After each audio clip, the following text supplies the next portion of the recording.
Shalom, saudara-saudaraku, kekasih dan kesayangan Tuhan Yesus. Kita bertemu kembali dalam firman Tuhan melalui channel YouTube Bahtera Kasih dari Yesus di Gresik.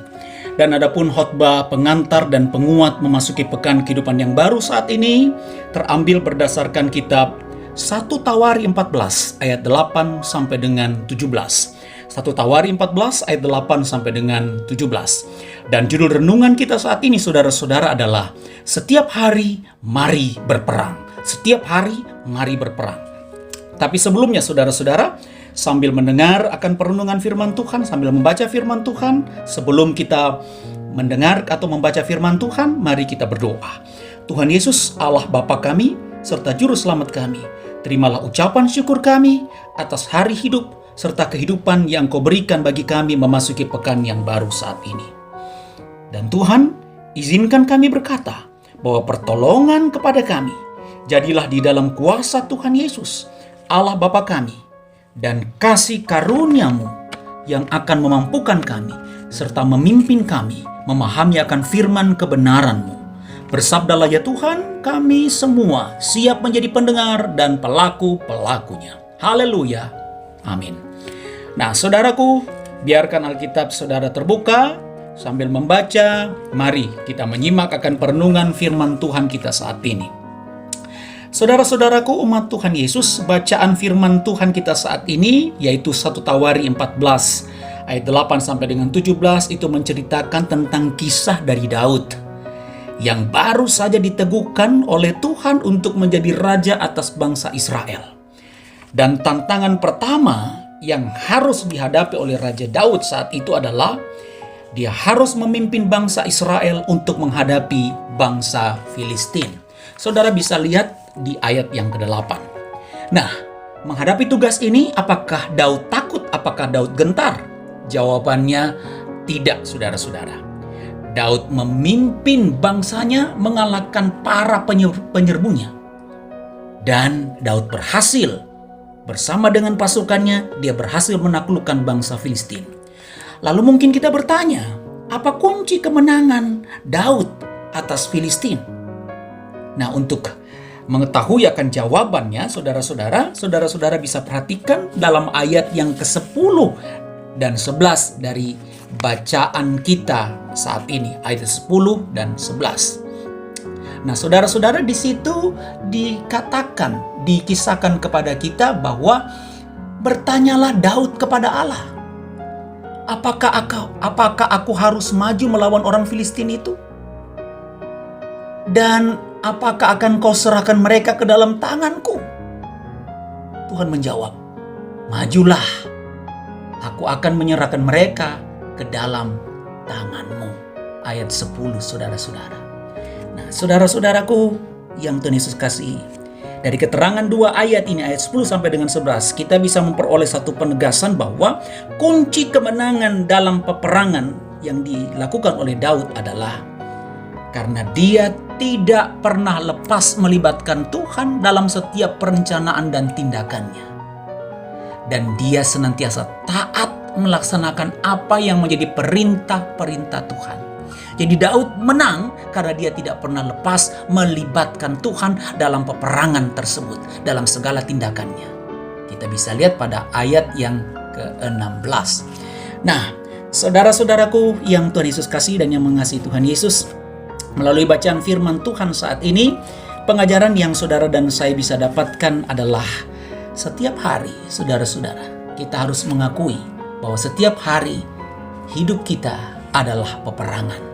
Tentu bukan peperangan secara fisik, tetapi seperti kata Paulus, kita berperang melawan penguasa-penguasa dunia gelap dan roh-roh jahat. Saudara bisa lihat dalam kitab Efesus pasal 6 ayatnya yang ke-12. Artinya setiap hari adalah peperangan rohani bagi kita. Kita akan senantiasa berhadapan dengan berbagai macam godaan, berbagai macam ancaman, pencobaan yang bisa saja menghancurkan hidup kita. Setiap hari kita bisa saja berhadapan dengan berbagai macam godaan yang akan merebut kebahagiaan kita, yang akan merebut keputusasaan kita, yang akan membuat kita patah semangat. yang akan membuat kita menjadi khawatir atau takut menjalani kehidupan. Setiap hari kita harus berperang melawan hal-hal tersebut, saudara-saudara. Nah, saudara-saudaraku, maka suka atau tidak suka, dalam menghadapi semua itu, tidak ada jalan lain. Mari saudara dan saya sama seperti Daud, yaitu kita perlu melibatkan Tuhan di dalam setiap perencanaan dan tindakan kita. Karena setiap hari kita harus berperang melawan setiap godaan seperti kemalasan, rasa takut, rasa khawatir, keputusasaan. Saudara dan saya harus melibatkan Tuhan.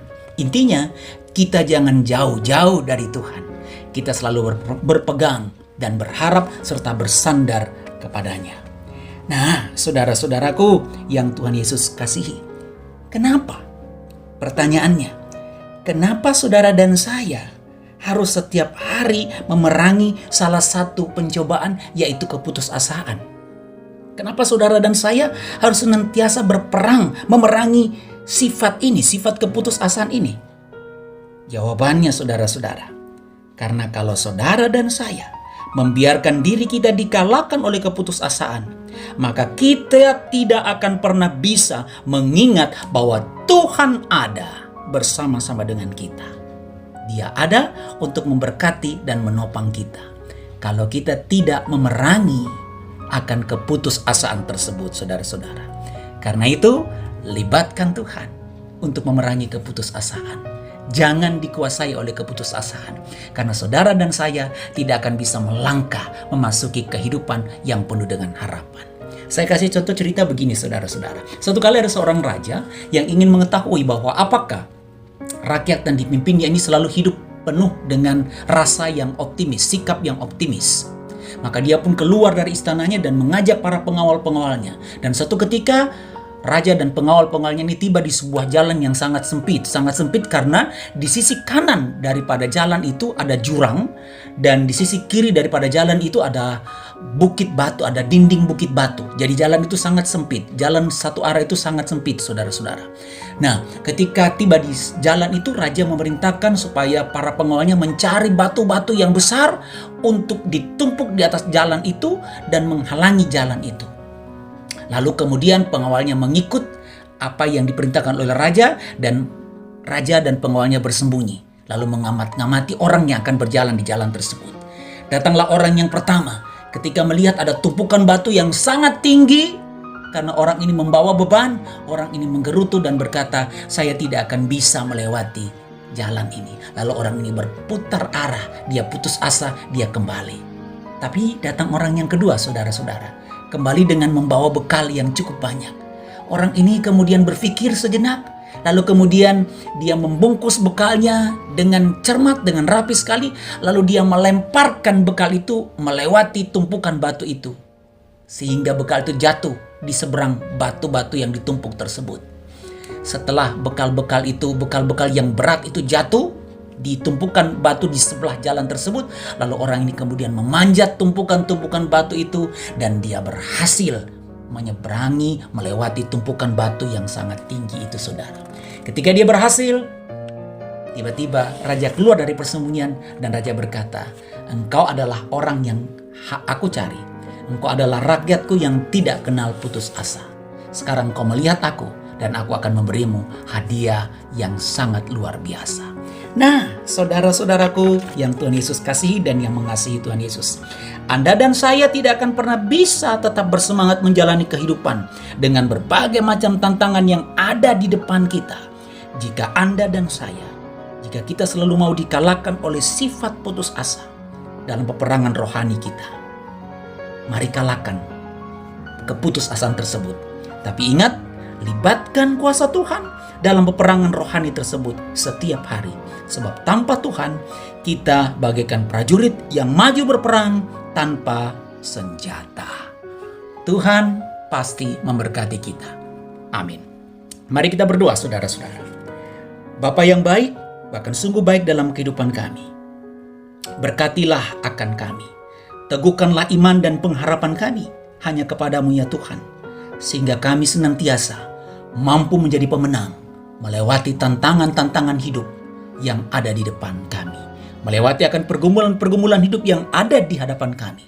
Kami libatkan Engkau karena kami tahu Engkau selalu ada untuk membuat kami menjadi pemenang melalui pergumulan dan tantangan yang ada di hadapan kami, di perjalanan hidup kami di minggu yang baru. Berkati akan keberadaan kami sebagai pasangan suami istri. Berkati kami sehingga kami tetap menjadi pasangan-pasangan yang takut akan Tuhan. Berkati kami sebagai orang tua agar kami menjadi teladan kasih bagi anak-anak dan cucu-cucu kami. Juga berkati kami sebagai anak-anak, berkati pertumbuhan kami, berkati kami dalam cita-cita dan harapan kami. Lalu Tuhan juga berkati semua pekerjaan dan usaha kami masing-masing. Baik kami sebagai pegawai negeri, pegawai swasta, karyawan-karyawati, sebagai aparat TNI Polri. Tuhan tolong berkati dan topang kami. Selama usaha dan kerja kami itu kami lakukan dengan takut akan Tuhan, maka kami yakin Engkau pasti memberkati kami sesuai dengan cara, waktu, dan kehendak-Mu. Lalu Tuhan, topang kami Tuhan dalam proses pemulihan dari segala sakit penyakit yang kami derita. Kami yang sedang bergumul dengan sakit pada lambung, pada bagian pencernaan kami.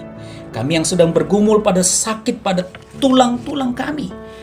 Kami yang bergumul karena kami merasakan nyeri pada bagian dada kami. Berikan kami hikmat-Mu Tuhan, agar kami tidak dikuasai oleh keputusasaan dalam proses pemulihan sakit penyakit kami. Agar ketika kami mengkonsumsi obat-obatan, baik secara medis maupun herbal, kami tetap ada dalam semangat dan kami berkata, oleh bilur-bilur darah Yesus yang kudus, kami pasti pulih dan sudah sembuh saat ini juga. Ampunilah dosa dan kesalahan kami, lalu kiranya kasih karunia Yesus Kristus, Tuhan dan Bapa kami akan memberkati kami saat ini sampai selama-lamanya. Haleluya. Amin.